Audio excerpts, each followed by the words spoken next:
Hello, Garland Nixon here with Dmitri Zolotarev. He is the author. He's an author and he's the editor over at the Daily Planet channel. Let's talk.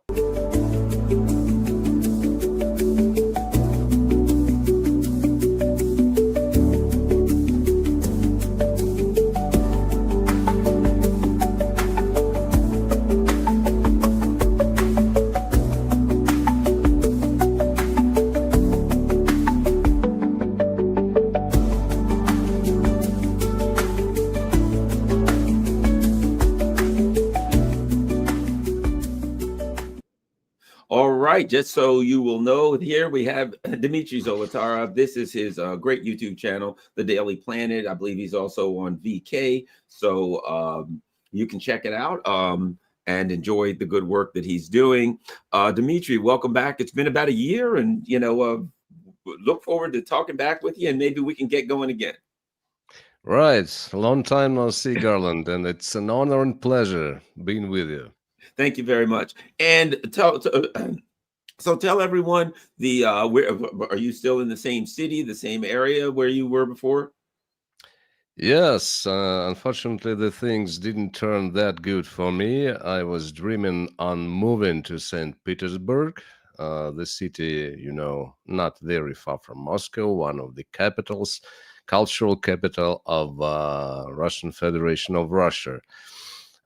Which it has always been, even in the Soviet Union. It has been a cultural capital, but we stay here in Siberia, so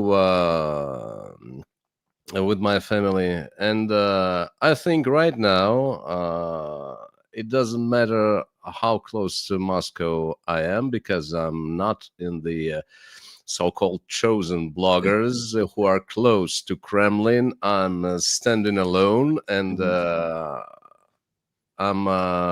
you see, what I do is what I do. It's all absolutely on my own. So, which I'm pretty much glad to announce, because they used to say that Russian bloggers, most of them are Kremlin trolls, and they are doing what Kremlin is telling them to do. Nothing of the kind. Most of them are doing what they do, but I'm absolutely independent blogger. Well, just so you'll know, a person like me who supports justice and who opposes Nazis, I get called a Kremlin troll too. Oh, and a Kremlin blogger. So I'm right here. Although a lot of by that all is means, somewhat fading here in the United States, I'm glad to say, amongst a lot of people, it's not like it used to be. It's not, like it was under the previous administration. So a lot of that is fading, but who knows if it could come apart. Let's get going. Some interesting things I want to ask you, since you're a person that was born in the Soviet Union and experienced the Soviet Union. I had a big smile on my face when I saw Sergei Lavrov show up in Alaska. Oh, yeah. With the CCCP on. I laughed and I thought, Sergei Lavrov, his sense of humor is hilarious. But that being said, well, let's start here. Your thoughts. What was your reaction and the reaction of your family and friends when they saw the CCP? Garland, I did not expect that. I did no way expect that. Nobody did, actually.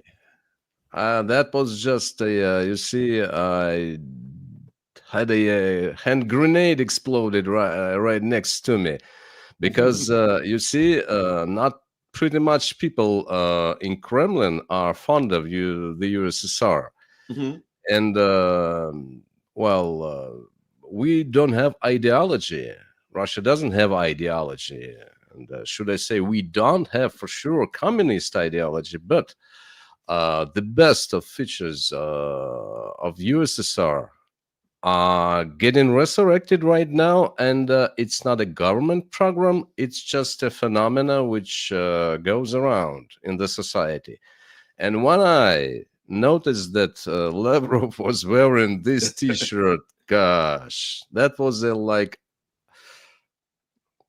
I don't know, someone gave me a present, because if a governmental person respects his motherland, USSR, this means a lot, because for better or for worse, we were born in USSR. Sergei Lavrov much older than myself, and this country made him. which you see a lot of media people who became famous in USSR. For instance, some singers, pretty well known. Then they started spitting into their own country, which made them famous, which favored them, which brought them on in the peak of Olymp, media Olymp of the USSR, and they became pretty well known in the world also. And I don't understand them, and I stopped respecting them, because if you hate your motherland, unless this is Third Reich, for instance. But by the way, let's differ. Third Reich and Germany, two very different things. Germany is Schiller, Goethe, and a lot of people. Third Reich is, you know, who is. Yeah. So USSR is was great in lots of ways. Lots of ways. It has never been even close to Third Reich. And even a lot of things which they say about Stalin, I'm sorry about mentioning him, but the historians of today brought up a lot of documents. And by the way, also American historian, he proved that a lot of things about Stalin killing millions of his citizens was not more than Khrushchev's lies. So that was great. That was a punch into neocons' noses, not into Donald Trump's, by the way, not Right. into Donald Trump's or J.D. Vance's. J.D. Vance and Donald Trump, way ahead of neocons. They're different. They're absolutely different people. So that was great. That was like a key sound, which we make before we tune guitar, piano, or something like that. So this sound was, well, this key was pressed. We heard that sound, and they did a great meeting with President Donald Trump. You know, I think one of the things that's going on now, and I've discussed it. I don't know if you've seen any of my shows with Jody Brar.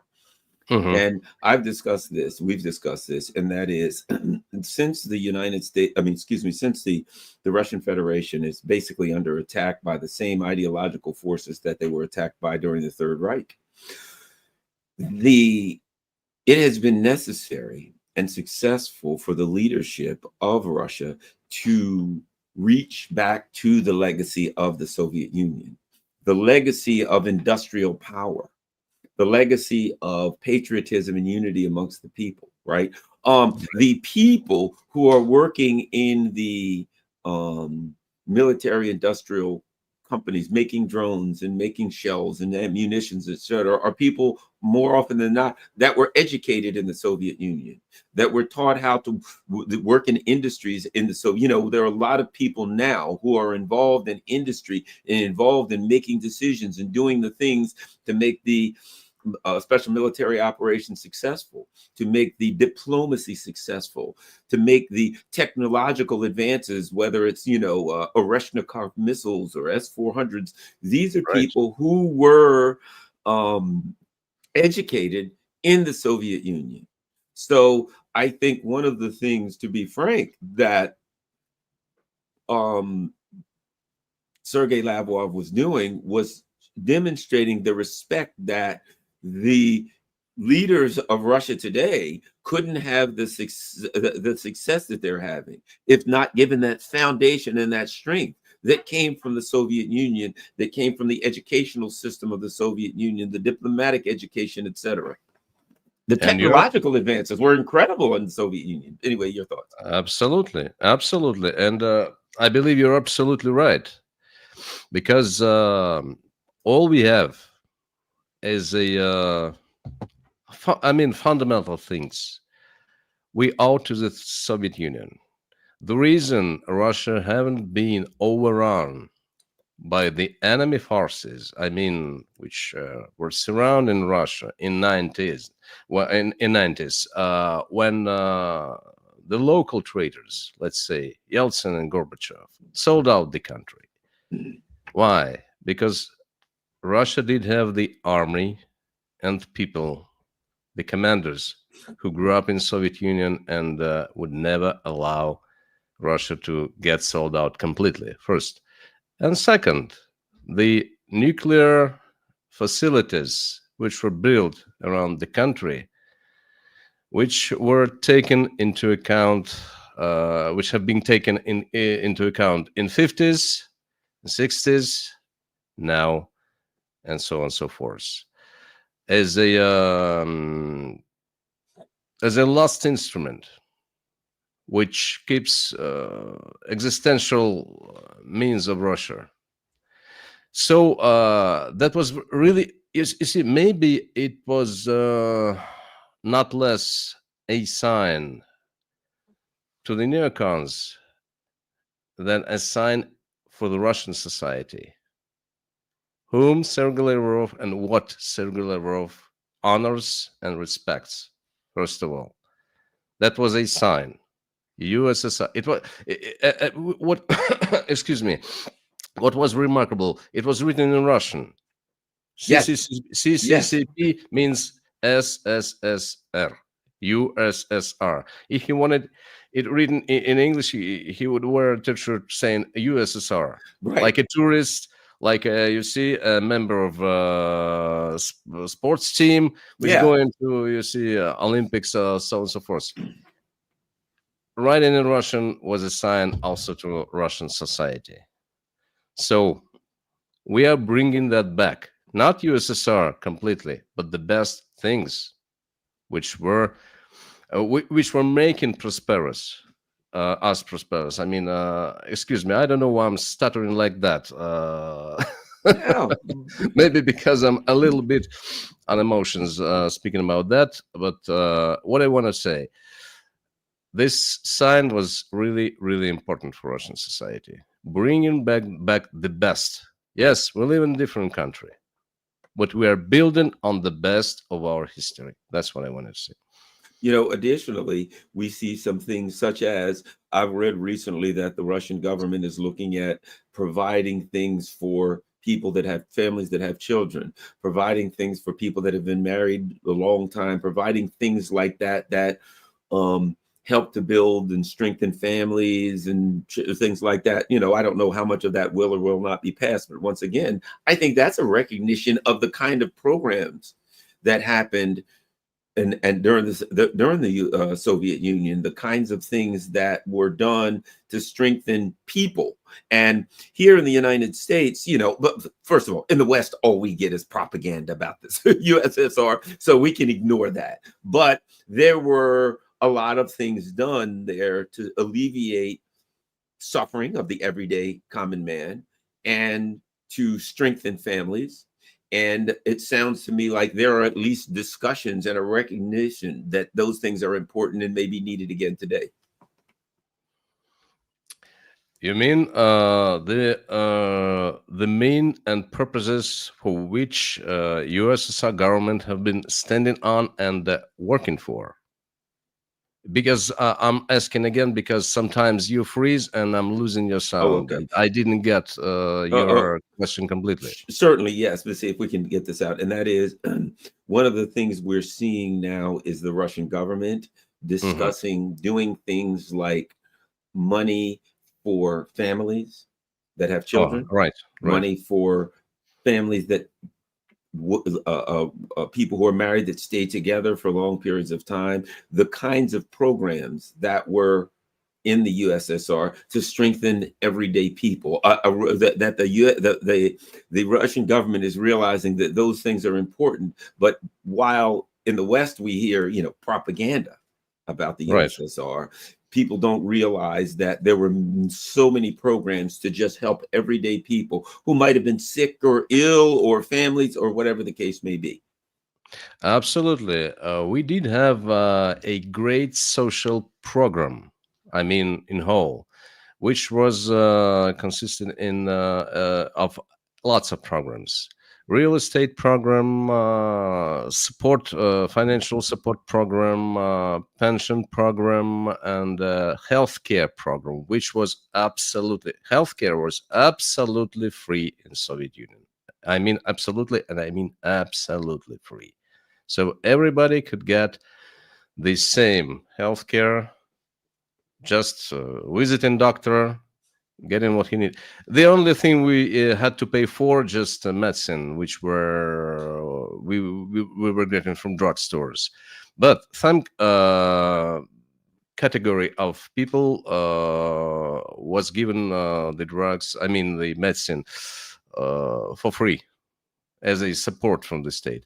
Right now, we have very similar programs. So yes, we have medical insurance, but even people who are unemployed, they have the almost the same rights. So if their company doesn't pay this social medical insurance for them, so the state takes it on itself, so they have healthcare just the same. So if you lost your job, you will be getting the same healthcare as before when you were employed. Then we have support young families, for young families. Right now, it's not that great as it was in Soviet Union, because in the Soviet Union, if you are a young specialist and you are working, let's say, as a worker at the plant, and you were given a special room in the hostel. Once you are married, you were included in a special line just to get an apartment. Yes, small apartment, but pretty much good to live. And as far as I know, some people living in Paris or London, quite rich people, they have the same apartments as we used to have in the Soviet Union. Pretty small, because it's very expensive to live in London and Paris, so on and so forth, Edinburgh, for instance, or New York. And some people were getting quite good apartment. So in Soviet Union, just for free. Yes, it was owned by state, but you might buy an apartment or enter a special cooperation program. So you were paying for a few years for this apartment, and you were getting an apartment which you wanted, bigger apartment, better apartment, and it was absolutely yours because you paid for it. And the prices were quite low, quite low. So right now it's not that good. We have quite high real estate prices.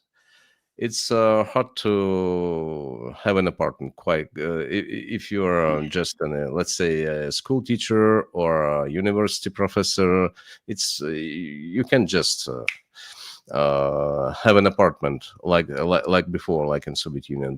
But we have some support programs and some I don't know what's the English for this word.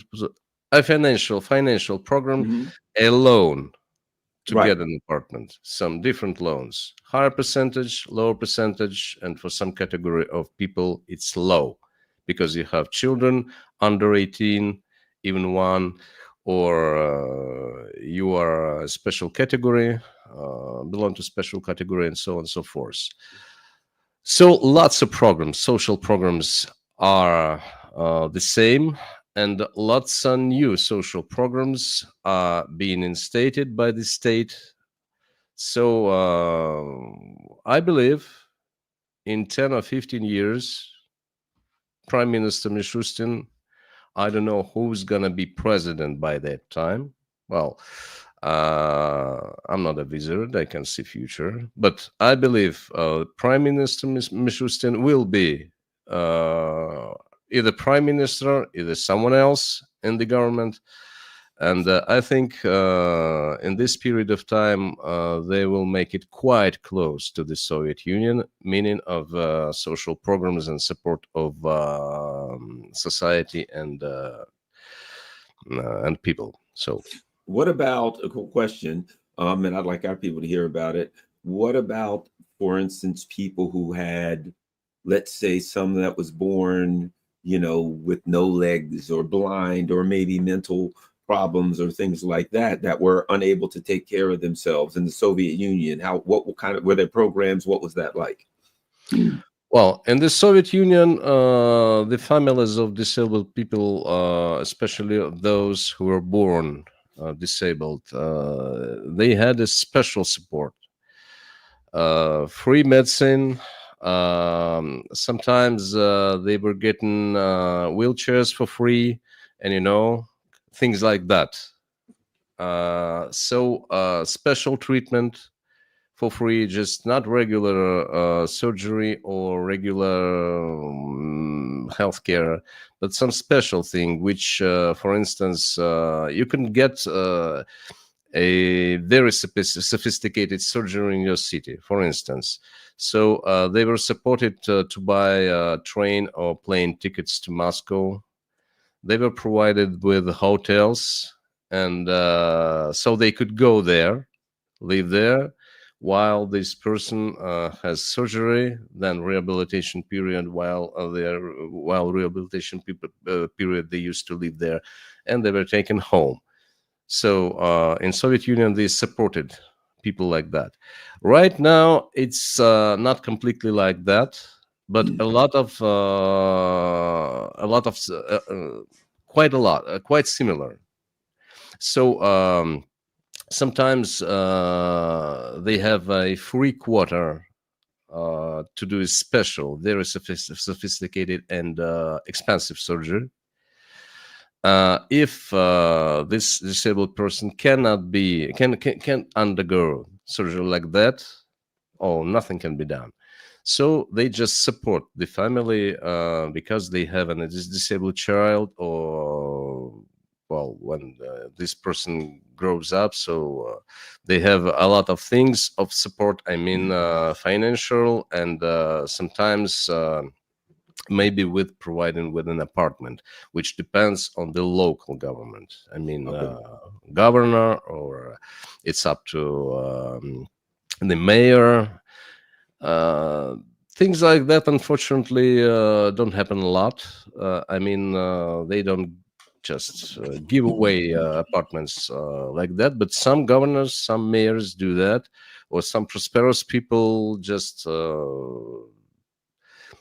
make donations to help those people to get a better life. So things like that. And people of Russia are pretty much willing to help other people. So they make fundraisings like that. Sometimes local government makes an official fundraising to help this or that family. So people donate quite good. So even it's a tragic story. There was a hockey player, Russian young hockey player, who donated huge amounts of money to help different people. He was just monitoring social media, specific websites where he got to know about what child needed surgery, heart transplantation, liver transplantation, kidney transplantation, things like that. And he donated a lot of money. And once he made a last donation, let me count.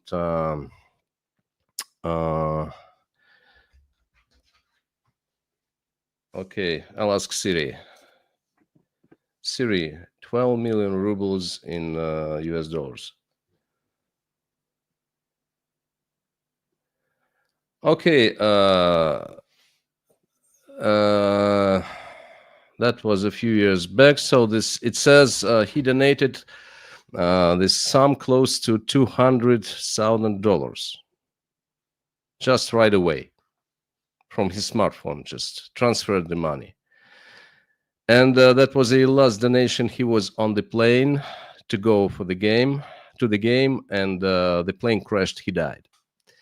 So anyway, we have a lot of people like him, because disabled people in need still get donations, huge donations from prosperous people. And also our government does their support for them.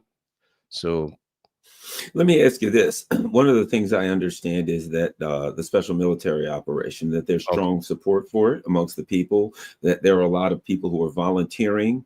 The government pays people very well to fight. Your thoughts on, the special military operation, how the everyday people see it, how much support is there for it, volunteering, things of that nature. The support of SMO is very high in Russia. I mean, very high. It doesn't mean Russian people, go like war, war, war, nothing like that. No. Because everybody knows why this happened, why this separation couldn't be avoided. Nobody wanted to go on war. Nobody wanted this to happen. But since it happened, and since people know the situation, so they are willing to go help the government, help the army, and to help their friends, brothers, fathers to fight there. So every month, huge amount of people volunteering, and some of them volunteering because they didn't find themselves in everyday life, and they figured, what the hell, I can fight, I can get enough money, and my family will be paid, and so on and so forth. Yes, there are some people like that. Well, the I say, I wouldn't be lying if I say 90, not 19, 90% of people who volunteer just doing because they feel like it's really right thing to do right now. So they are helping our country like that because they want it to come to an end sooner. They know that the army needs men. They know that the government do not want to conscript forcibly people. So they figure, what the hell, I can fight. I can do that. I used to fight in Chechnya before. I used to fight in Afghanistan. Even people above 50 volunteer to go there. Experienced officers on the pension, they go there. If even they cannot fight, they help army just next to the line, front line. I mean, doing technical job, lots of things like that. So right, the volunteer level is very high. So Scott Ritter used to say about that a lot. So if you hear that Scott Ritter's mentioning how many people volunteer to Russian army and to fight in Ukraine, he's not lying. As mouth, he's just telling the truth. So I was told that when people who go fight in Ukraine and they return, that in their communities, often they're treated as heroes and they're celebrated by the people in their community. Well, it's absolutely true. It's absolutely true. There are people in Russia who don't support SMO. There are a lot of people in Russia who don't support SMO, who can understand why it happened, why it's going on, and why we ran into this situation is inside of Russia and in the world. A lot of people. But a lot of people, like I said, 10 or maybe less percent, speaking of popularity of population of Russian Federation. So the patriotic spirit is very high. So yes, people like myself, people who work, just they do their job here, and they're working like as teachers, as doctors, as community workers. They know I didn't go there. I didn't risk my life. I didn't see that horrors of this war, and they did. They knew that they could get imprisoned, and you know what happens to Russian prisoners there. Yeah. It's unthinkable. and we never treat prisoners like that. I mean, we Russian side. So after that, and a lot of people who come back from there go through imprisonment and through torturing and a lot of things. And how can we treat them as heroes, as heroes? So I met people like that.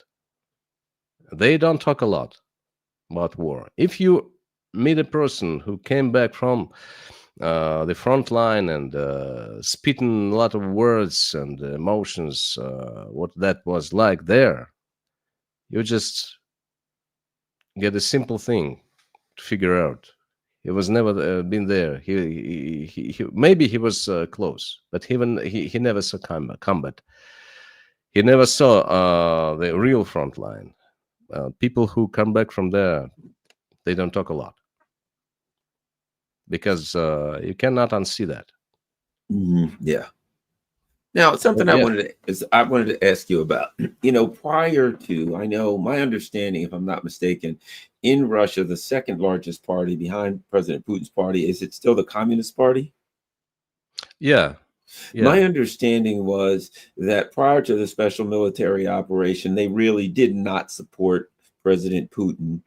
And one of the reasons, because they were angry because he wouldn't act sooner, but that now that the special military operation is going on, that the other parties and the other political groups have come together behind President Putin to support, for the most part, to support the foreign policy. That's what I'm hearing, but maybe you could make it clearer so I can understand. I don't know if that's true or not, or your thoughts on that. Right. You see, a lot of members of Communist Party of Russia are not even close to the members of Communist Party, which was in the USSR. So the contemporary Communist Party is very different. It's in a lot of things a organization which fights for power. You see? So they are considered to be an opposing force to Vladimir Putin's party, the United Russia. So, and sometimes they say that they don't support this or that just because their political views and their political aims make them do that. And that's what I hate about the Communist Party of today.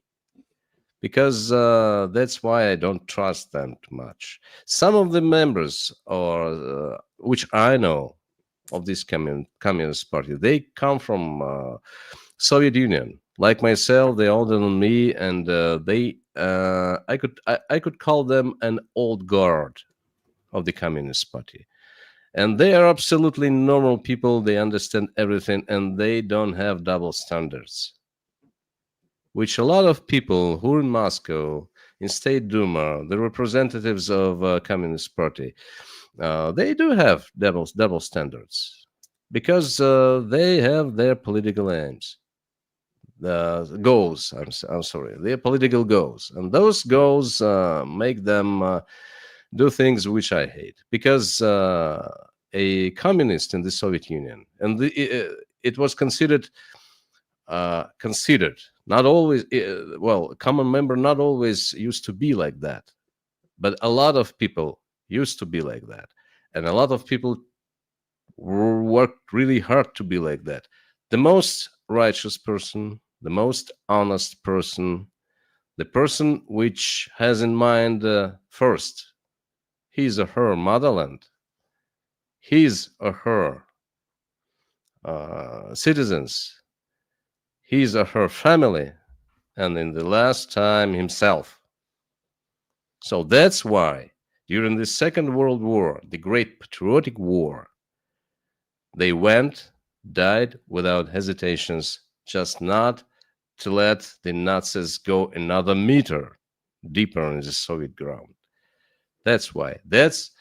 These qualities used to make people to be like that. And not too many communists right now have been this way, actually. But a lot of them are. So, yes, some people in Communist Party are opposing SMO. And, well, what can I say? We don't live in Soviet Union anymore. Yeah, that's right. Your thoughts on the SMO and Ukraine? It seems to me that the Russian leadership is being very reasonable, that they're attempting to do what they can to work with the Americans or whoever to try to offer a reasonable solution. They've been very consistent from the very beginning. They laid out the goals of the special military operation. They've held to those goals. And now that it's time to negotiate, they're saying basically, these are the same goals. Nothing has changed for us. This is no threats. As Sergei Lavrov said, we will not allow a threat from Ukraine. Doesn't matter who it is. It could be the Ukrainians. It could be the British. It could be the Americans. It doesn't matter. We will not allow a threat to come from the grounds of Ukraine against the Russian Federation.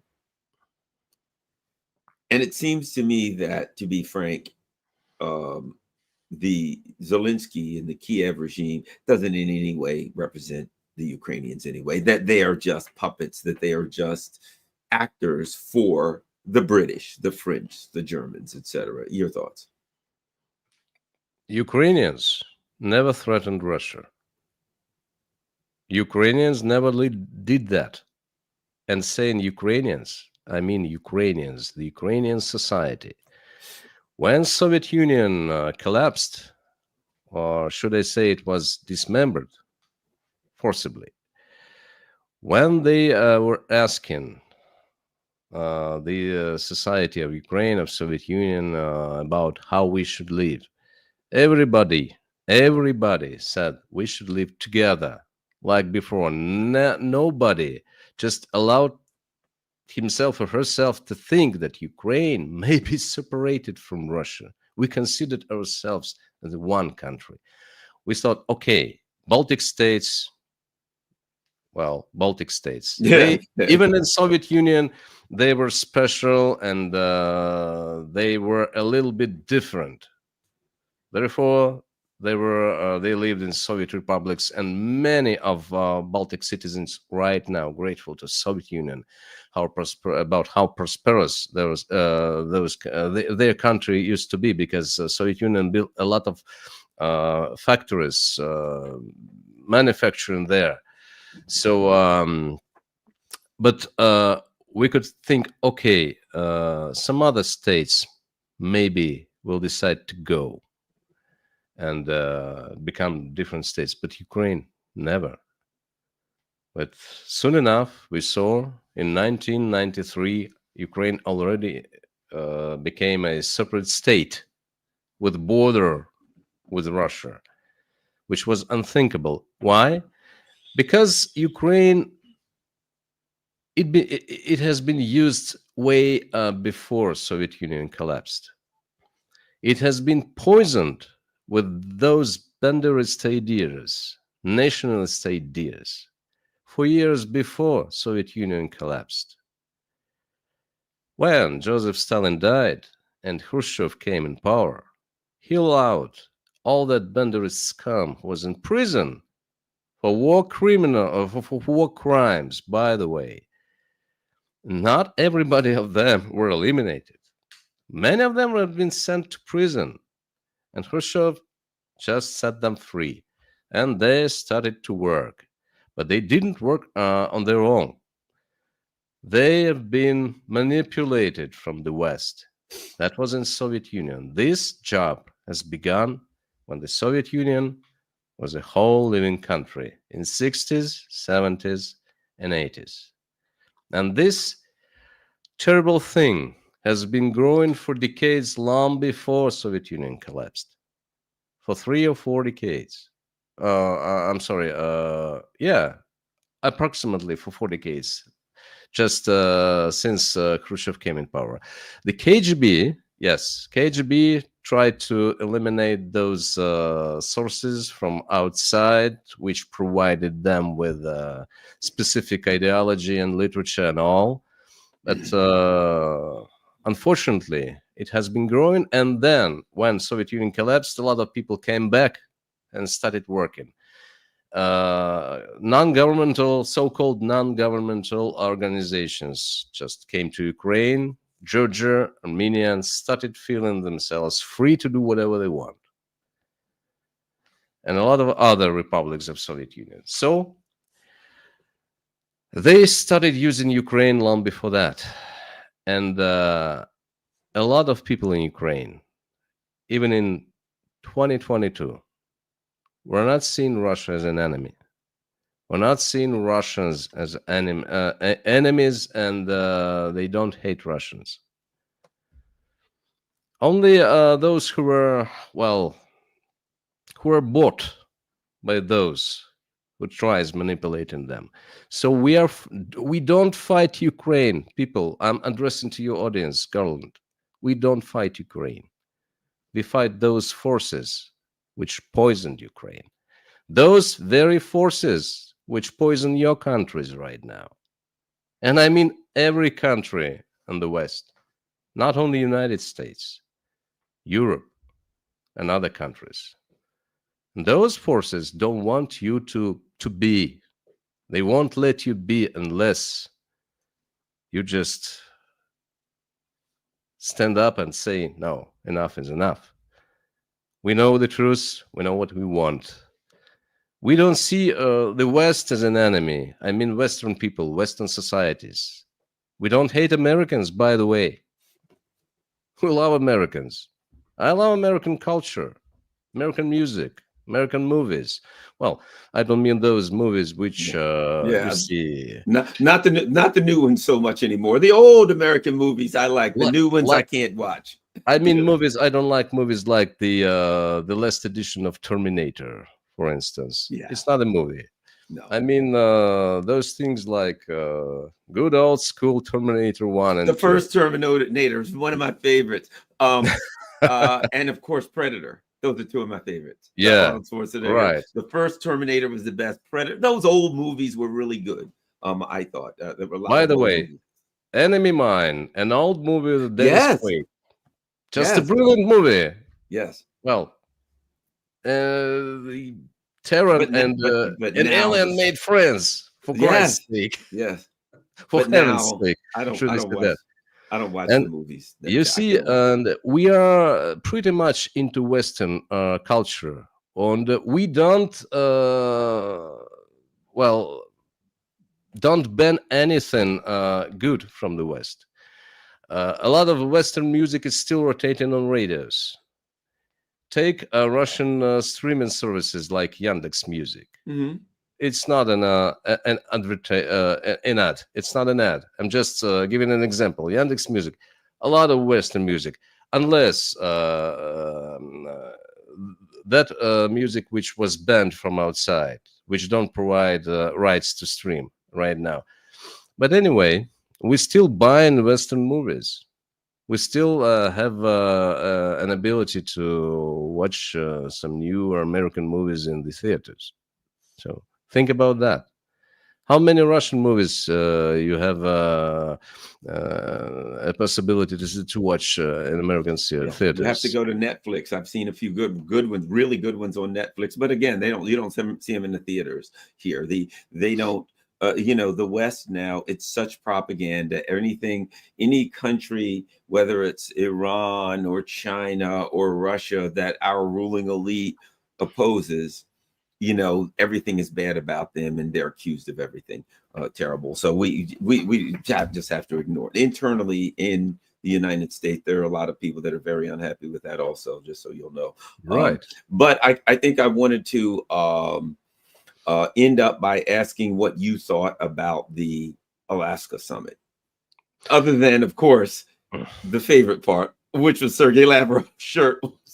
I love that, but the Alaska summit in general. Yeah, Sergei Lavrov, I love him. He's a person of immense intellect. He's a great professional, one of the best diplomats in Russia's history. I mean, Russia's history. Soviet Union used to have a lot of great diplomats, And in the whole of Russian history, Sergei Lavrov is one of the very best. And he's very intelligent. So he did that on purpose, that's for sure. And Vladimir Putin said, "Oh, I wish I could do that also, but I can't." And Yes. Vladimir, when they asked him about that, he said, "Oh, maybe he's an imperialist." Oh, yeah. Yeah. So he trolled them all right. Yeah. So Alaska summit was a great thing to do. You see, we had a lot of skepticism here in Russia. A lot of people were very critical about the idea of Putin meeting Donald Trump in Alaska. First, a lot of people criticized the idea of Putin meeting Trump. Why would he? A lot of people criticized the idea of Putin going to the United States. Alaska is the United States. So, and there were a lot of conspiracy theorists. For instance, Putin's going to be arrested there. Or maybe there will be some thought of some thing like an assassination attempt.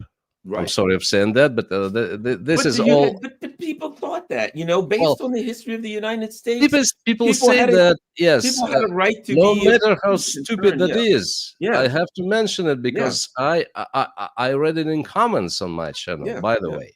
So, which I said, this is all nonsense. Nobody's gonna arrest Vladimir Putin in the United States. First of all.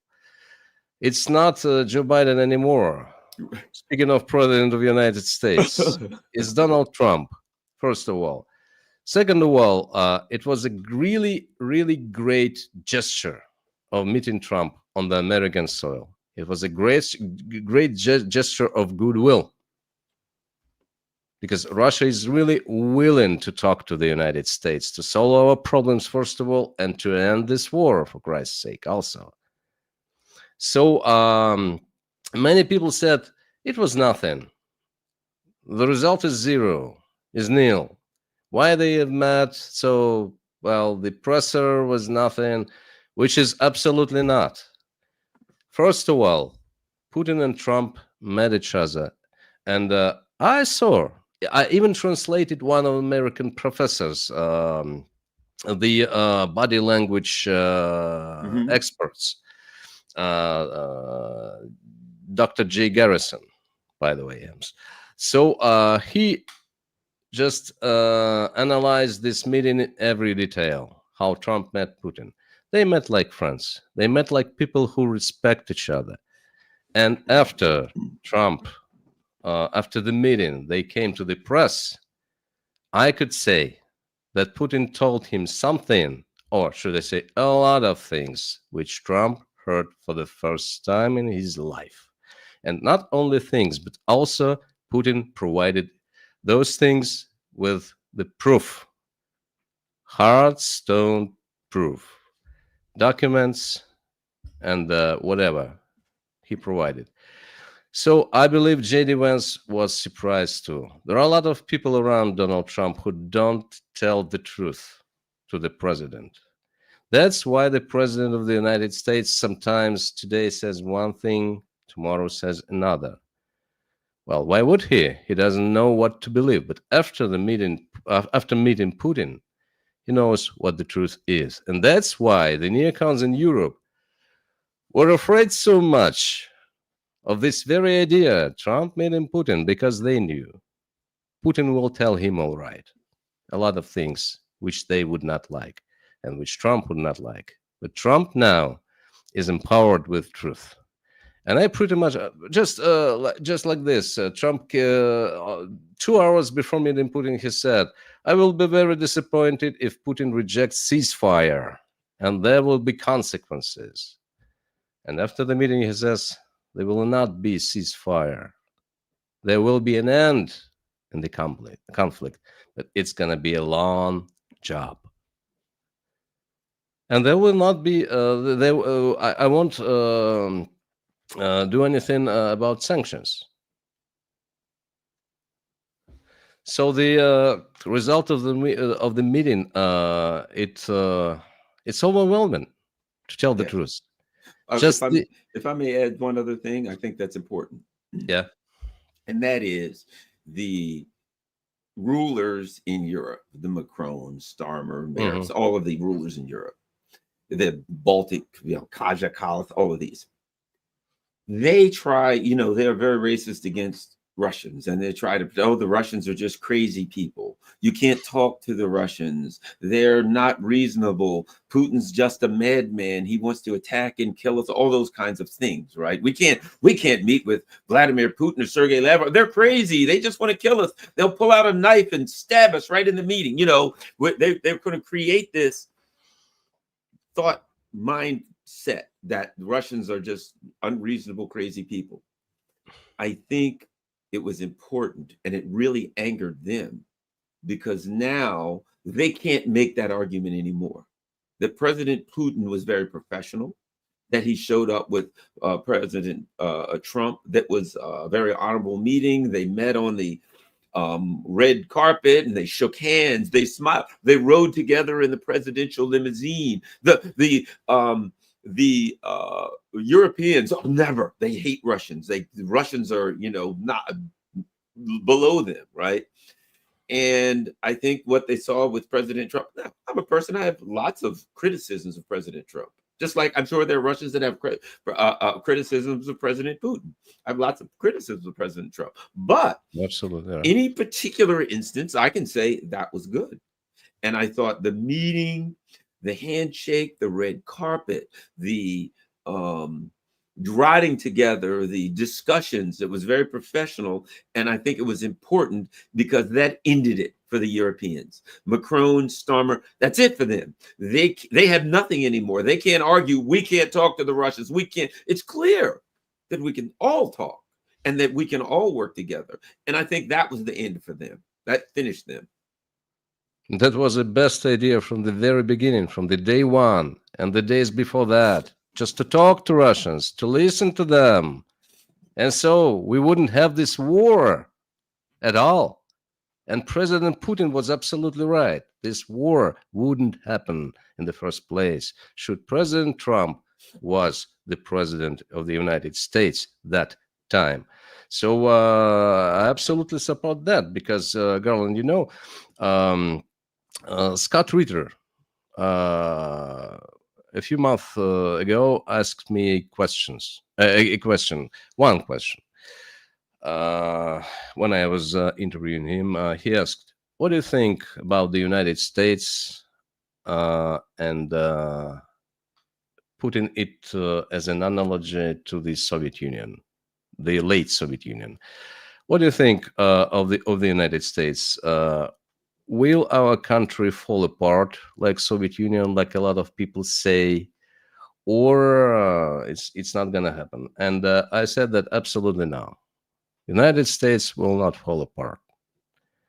There are lots of problems in the United States. The reasons of the falling apart of Soviet Union were quite different from the United States. United States has to rediscover its good way. The United States can be just a great country. I mean, setting off these periods of history in which not really good leaders involved the United States into. We could do a lot of good things together, like with President Roosevelt. We fought Nazis together. We used to. The United States helped Soviet Union to fight Nazi. They provided with tanks, airplanes, the trucks, a lot of things. We killed that beast together. Yes, a huge job was done by the Soviet Union. The Soviet Union took the most of suffering. But the United States have paid with a great, immense amount of lives to fight those beasts, that beast. I mean, Nazi beast. So I said that the United States just has to have a really good person as a president willing to make America great again. I'm not used to saying silly things, but I don't think that I'm sound they sound crazy or silly. My English today is crazy. I don't know what I'm stuttering. Like You're I don't doing speak. great. You're doing Yes, fantastic. I was waiting, Garland. I was waiting when for you to ask me, Dmitri, you really can speak English? Or before that was different meter or something like that. I'm sorry about that. Maybe it's because of the flu. Maybe it's I You're don't doing know. great. You're doing wonderful. So and now there are a lot of critics of President Donald Trump, but I pretty much agree with John White, who during the first Trump campaign and the second, when Trump didn't win, used to say that Donald Trump is a remarkable fella in many ways, and I do respect John White a lot. Not those Hollywood actors who were calling names. Speaking of Donald Trump, I'm sorry, but John White is a very respectable person, and I consider Donald Trump be a very intelligent man, meaning good, and trying to understand things and do things right. That's what I think. Dmitri Zolotarev is the editor at the Daily Planet channel. Once again, let me show that to everyone one more time. And that is, this is the YouTube of the Daily Planet. Now, this is in Russian, correct? Yes, mostly in Russian, and some interviews like yours before Mhm. that, and well, let's say with Roger Waters. Some of them are presented in English and Russian both. All right. Thank you very much. Mostly in Russian, yes. Certainly appreciate it, and look forward to talking to you again soon. Everyone, thank you very much. And make sure that everyone, the most important thing you can do is share this on all your social media platforms. Thank you. We're out.